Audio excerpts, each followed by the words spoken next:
आदाब। मुंसिफ टीवी में आपका इस्तकबाल है। उत्तर प्रदेश और उत्तराखंड की खबरों के साथ मैं हूं मोनी सनवर। देखेंगे तमाम बड़ी खबरें। आगाज करेंगे हेडलाइंस के साथ। संभल में पीएम मोदी बोले, अगर मंदिर बन रहे हैं तो देश भर में नए मेडिकल कॉलेज की भी हो रही है तैयारी।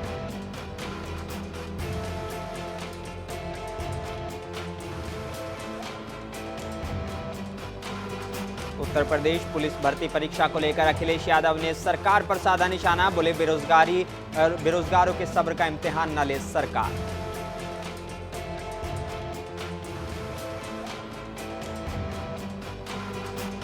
स्वामी प्रसाद मौर्य ने एक बार फिर दोहराया इतिहास। 8 साल बाद फिर बनाई नई पार्टी।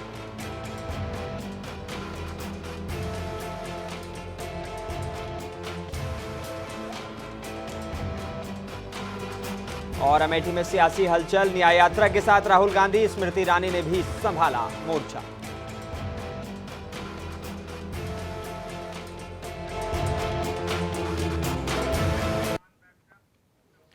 आयुष, आगाज करेंगे कुछ अहम और बड़ी खबरों के साथ। प्रधानमंत्री नरेंद्र मोदी ने संभल के एंचोड़ा कंबो स्थित श्री कल्की धाम मंदिर का शिलान्यास किया। कल्की मंदिर के गर्भगृह में पीएम मोदी ने पूजा अर्चना की। इस दौरान पीएम मोदी के अलावा सीएम योगी और आचार्य प्रमोद कृष्णम भी साथ रहे।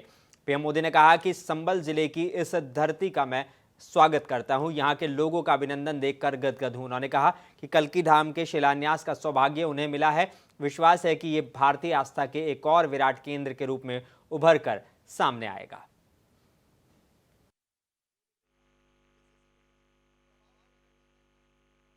कि 18 साल की प्रतीक्षा के बाद आज ये अवसर आया है। वैसे भी आचार्य जी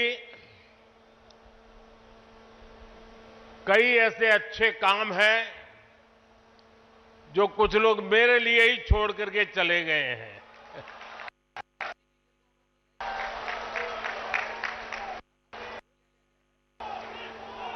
और आगे भी जितने अच्छे काम रह गए हैं ना, उसके लिए बस ये संतों का, जनता जनार्दन का आशीर्वाद बना रहे, उसे भी पूरे करेंगे।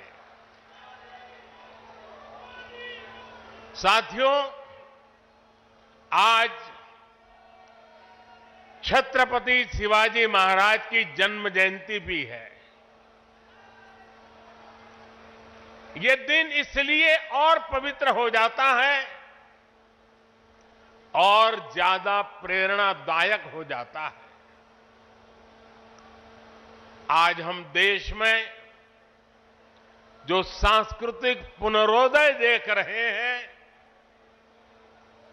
आज अपनी पहचान पर गर्व और उसकी स्थापना का जो आत्मविश्वास दिख रहा है, वो प्रेरणा हमें छत्रपति शिवाजी महाराज से ही मिलती है।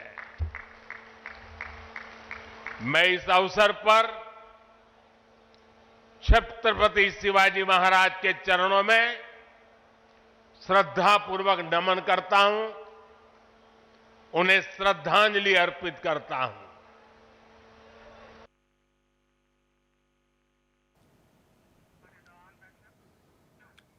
उत्तर प्रदेश के संभल में पीएम मोदी ने कल्की धाम की आधारशिला रखी। इस दौरान पूरा संत समाज वहां मौजूद रहा। बता दें कि साथ ही उत्तर प्रदेश के सीएम योगी आदित्यनाथ भी इस मौके पर मौजूद रहे। सीएम ने अपने संबोधन में कहा कि अयोध्या से हुई शुरुआत दूर तक जाएगी। योगी आदित्यनाथ ने संभल में एक सभा को संबोधित किया। इस दौरान सीएम ने कहा कि जो कल तक नामुमकिन था वो आज हो रहा है। बता दें कि पूजा के दौरान पीएम मोदी के और मुख्यमंत्री योगी आदित्यनाथ के और दूसरे आचार्य प्रमोद कृष्णम बैठे हुए थे।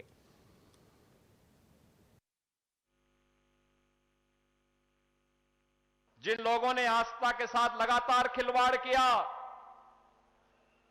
वे न आजीविका ही दे पाए और न भारत की आस्था को ही सम्मान दे पाए। आज तो भारत की विरासत भी सम्मानित होती है वैश्विक मंच पर।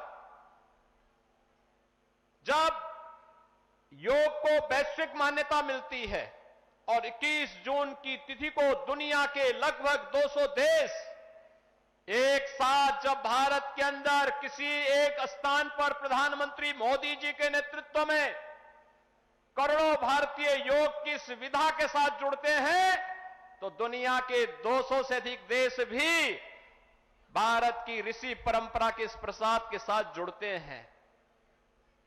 कुंभ का आयोजन यूनेस्को के द्वारा मानवता के मूर्त सांस्कृतिक धरोहर के रूप में से मान्यता देना हो, या फिर अबू धाबी में भी किसी हिंदू मंदिर का होना जो कभी कल्पना थी, आज वह साकार हो रही है। यही नहीं, भारत के अंदर जो पहले असंभव था, आज वो संभव हुआ है। जो पहले नामुमकिन था, आज मुमकिन हुआ है। और वह इसलिए हुआ है क्योंकि आपके पास एक यशस्वी नेतृत्व है जो भारत को समझता भी है, भारत को यशस्वी नेतृत्व भी देने की क्षमता रखता है, और वह यशस्वी नेतृत्व वैश्विक मंच पर भी पूरी मजबूती के साथ भारत। वहीं संभल जिले में कल्की धाम का शिलान्यास के बाद कार्यक्रम को संबोधित करते हुए कल्की धाम ट्रस्ट के प्रमुख आचार्य प्रमोद कृष्णम ने पीएम मोदी की जमकर तारीफ की। उन्होंने पीएम मोदी के कार्यक्रम में शामिल होने पर कहा कि मुझे पूरा विश्वास था कि पीएम जरूर आएंगे। माननीय प्रधानमंत्री जी महोदय, जब आपकी तरफ से एक ट्वीट आया तो सारे देश के लोग, सारी देश की मीडिया मुझसे लगातार 15 दिन ये पूछती रही कि क्या प्रधानमंत्री जी आएंगे। मेरे पास कोई उत्तर ना था, लेकिन एक उत्तर था। उन्होंने पूछा क्या उन्होंने कुछ लिख के दिया है। मेरे पास आपका लिखा हुआ कोई पत्र नहीं था। मैंने उस उत्तर में सिर्फ इतना कहा, जैसे शबरी को विश्वास था कि राम आएंगे,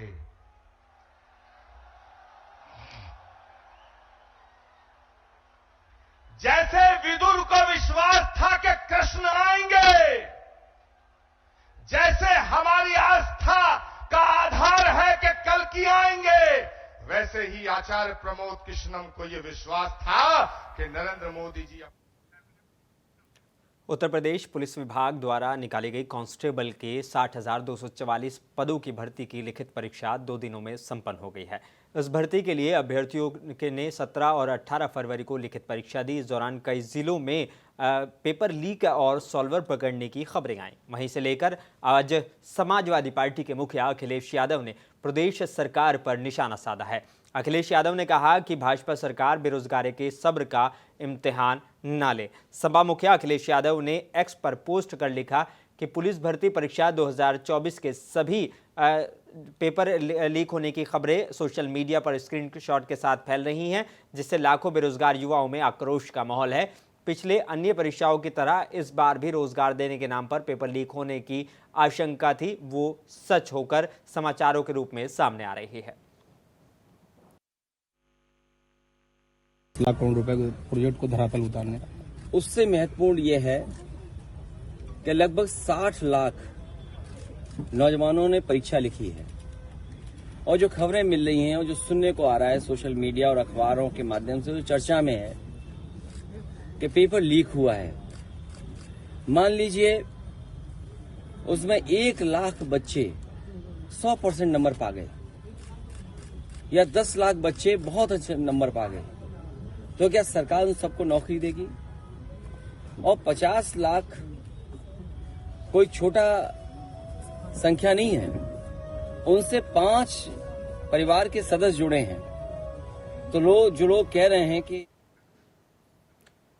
कांग्रेस के पूर्व अध्यक्ष राहुल गांधी आज न्याय यात्रा के साथ अमेठी पहुंचे हैं। भारत जोड़ो न्याय यात्रा के स्वागत को लेकर कांग्रेस की ओर से भव्य तैयारियां की गई थी। राहुल गांधी के दर्जन भर स्थल पर पहुंचने पर जोरदार स्वागत की तैयारियां की गई थी। कांग्रेस नेताओं और कार्यकर्ताओं के साथ राहुल गांधी अमेठी और गौरीगंज कस्बे में पद यात्रा करेंगे। बता दें कि राहुल गांधी के गांधीनगर के पास एक जनसभा को भी संबोधित करने का कार्यक्रम था।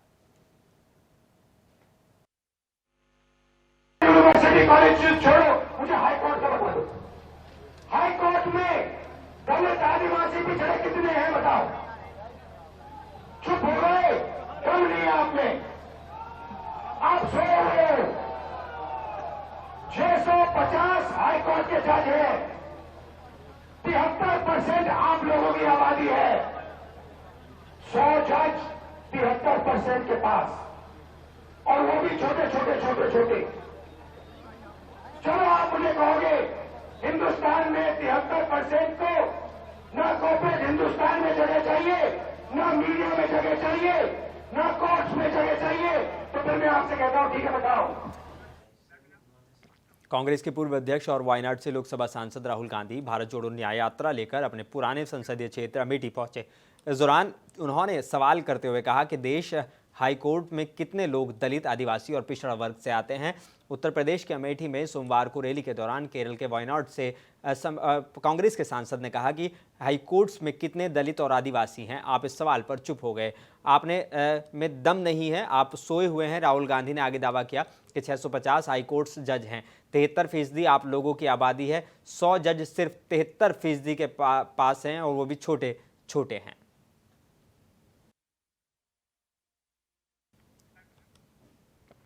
और समाजवादी पार्टी से नाराज स्वामी प्रसाद मौर्य ने नई पार्टी के गठन का ऐलान कर दिया है। उनकी पार्टी का नाम नई पार्टी का नाम का ऐलान भी हो चुका है। इस पार्टी का झंडे की तस्वीरें भी सामने आई हैं, जिसे 3 रंगों को मिलाकर बनाया गया है। खबरों के मुताबिक मौर्य 22 फरवरी को दिल्ली के ताल कटोरा स्टेडियम में एक बड़ी रैली करने जा रहे हैं, जिसे वो संबोधित करेंगे। इसके बाद उनकी आगे की रणनीति सामने आ सकती है। स्वामी प्रसाद मौर्य के नई पार्टी के ऐलान के बाद सपा में फूट पड़ सकती है।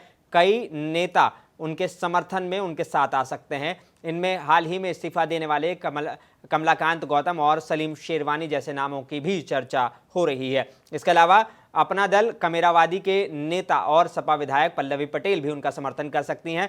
पल्लवी पटेल ने भी अखिलेश यादव पर पीडीए को धोखा देने का आरोप लगाया था।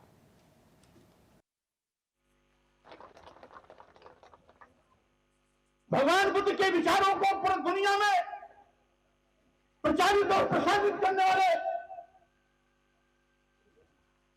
पूरे भारत को बुद्धमय बनाने वाले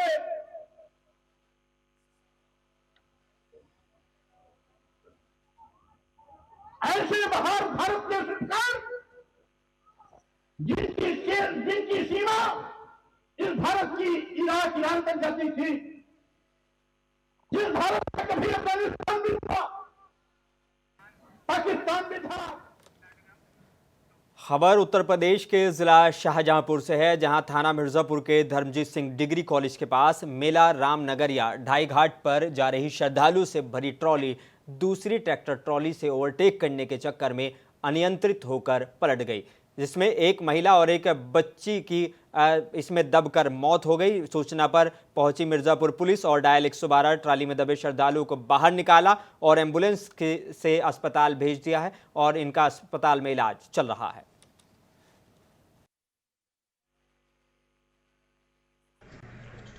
कल दिनांक 18/2/2024 को थाना मिर्जापुर को ये सूचना प्राप्त हुई कि एक ट्रैक्टर ट्रॉली पलट गई है, जिसमें कुछ लोग घायल हैं।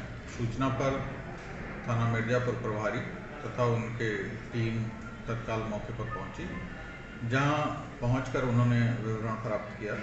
सुखेंद्र पुत्र हरिश्चंद्र निवासी ग्यूड़ी थाना परौर गंगा स्नान के लिए अपने ट्रैक्टर ट्रॉली पर परिजनों व गांव के लोगों को लेकर जा रहे थे। उत्तर प्रदेश के रामपुर के थाना अजीम नगर इलाके से अवैध संबंधों के चलते बेटी ने ही अपने देवर के साथ मिलकर अपने पिता की धारदार हथियार से हत्या कर डाली। पुलिस ने इस घटना का खुलासा करते हुए महिला सहित 2 आरोपियों को गिरफ्तार कर लिया है और पुलिस अधीक्षक राजेश द्विवेदी के द्वारा मातहतों को घटना के इसके खुलासे के निर्देश दिए गए थे। एसपी की अगुवाई में घटना का खुलासा 72 घंटे में ही कर दिया गया।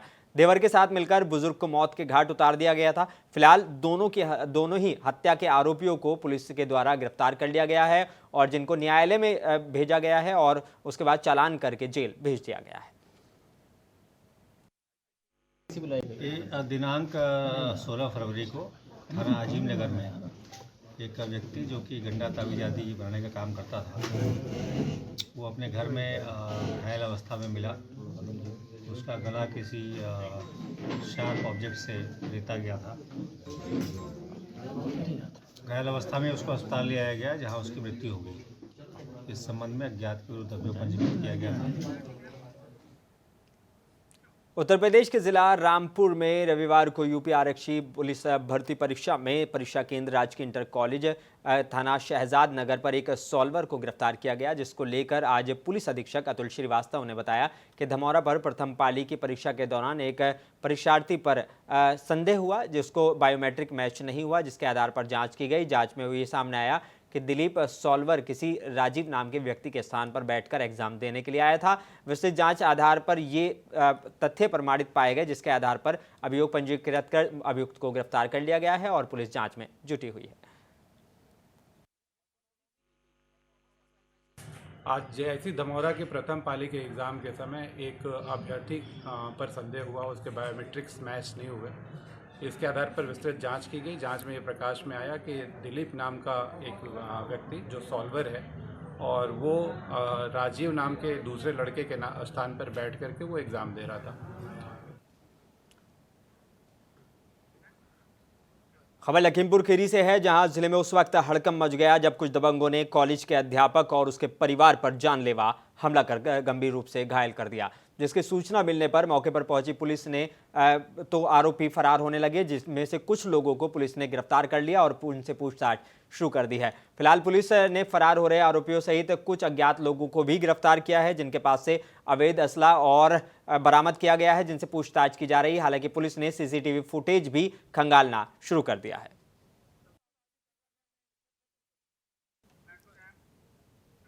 उत्तर प्रदेश के बांदा जिले के बबेरू कस्बे के ओगासी रोड पर स्वर्गीय हरिप्रसाद सिंगरौर इंटर कॉलेज के पास अज्ञात लोगों ने नवजात शिशु को डस्टबिन में बीती रात फेंक दिया था, जिसको सुबह कुत्ते नोच रहे थे और शव को शत-विशत कर डाला था। इस मामले में मोहल्ले के लोगों ने देखा तो प्रधान प्रतिनिधि और प्रशासन को इसकी सूचना दी। सूचना मिलते ही मौके पर तहसीलदार लेखपाल पहुंच गए, जहां नवजात बच्ची के शव को कब्जे में लेकर पोस्टमार्टम के लिए भेज दिया है। वहीं मोहल्ले के लोगों के द्वारा तरह तरह के कयास लगाते हुए निर्दयी हत्यारन नवजात शिशु की मां को कोसते रहे। बता दें कि प्रधान प्रतिनिधि ने बताया कि लोगों की ये काली करतूत है। 9 माह के नवजात शिशु को कचरे में फेंका गया है, जो कुत्ते नोच कर खा रहे थे। वहीं पुलिस के द्वारा इस मामले में जांच पड़ताल शुरू कर दी गई है।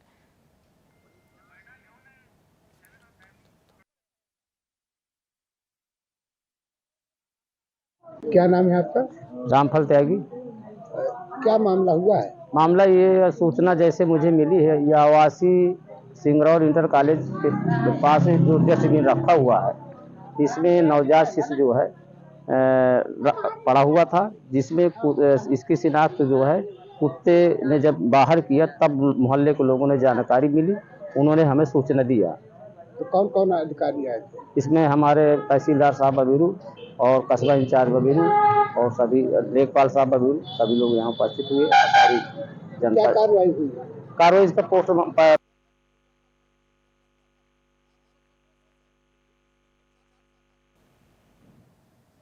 बड़ी खबर उत्तर प्रदेश के बाराबंकी से है, जहां थाना रामनगर पुलिस के द्वारा एक मादक पदार्थ के तस्कर को गिरफ्तार किया गया है। तस्कर के कब्जे से 1 किलो 140 ग्राम अवैध स्मैक, जिसकी अंतर्राष्ट्रीय बाजार में कीमत करीब 1 करोड़ 14 लाख रुपए आंकी गई है। पुलिस अधीक्षक बाराबंकी दिनेश कुमार सिंह के आदेश अनुसार जनपद के अपराध और अपराधियों द्वारा मादक पदार्थ के तस्करों के विरुद्ध अभियान चलाया जा रहा था, जिसके तहत अपर पुलिस अधीक्षक उत्तरी CN सिन्हा के निर्देशन पर क्षेत्राधिकारी रामनगर आलोक कुमार पाठक के द्वारा थाना रामनगर पुलिस टीम को मैनुअल इंटेलिजेंस के आधार पर महत्वपूर्ण सफलता प्राप्त हुई। पुलिस द्वारा मादक पदार्थ तस्कर रंजीत को गिरफ्तार किया गया है। ये रामनगर थाना क्षेत्र के अंतर्गत रामनगर थाना प्रभारी और उनकी टीम के द्वारा कल 18 तारीख को दोपहर में एक अभियुक्त संदिग्ध था, जिसको पकड़ा गया। तो उसके पास से 1 किलो 140 ग्राम स्मैक पकड़ा गया, जिसकी अंतर्राष्ट्रीय कीमत उत्तर प्रदेश के कुशीनगर के धवल के जायसवाल के द्वारा जनता के खोए हुए मोबाइल के संबंध में प्रार्थना पत्र पर CEIR पोर्टल पर प्राप्त शिकायत के आधार पर सर्विलांस सेल को गुमशुदा मोबाइल फोन की बरामदगी के लिए निर्देश किया गया था, जिसके क्रम में सर्विलांस सेल की टीम के द्वारा कठिन परिश्रम करते हुए जनपद के गैर जनपदीय और गैर प्रांतों से कुल 103 अदद विभिन्न कंपनियों के मल्टीमीडिया फोन और मोबाइल सेटों को बरामद करने में सफलता हासिल हुई है। बता दें कि बरामद किए गए मोबाइल सेटों की कुल कीमत लगभग 24 लाख रुपए बताई जा रही है और मोबाइल सेटों का अपर पुलिस अधीक्षक अभिनव त्यागी द्वारा आज पुलिस कार्यालय के सभागार में उनके स्वामियों को सुपुर्द किया गया है।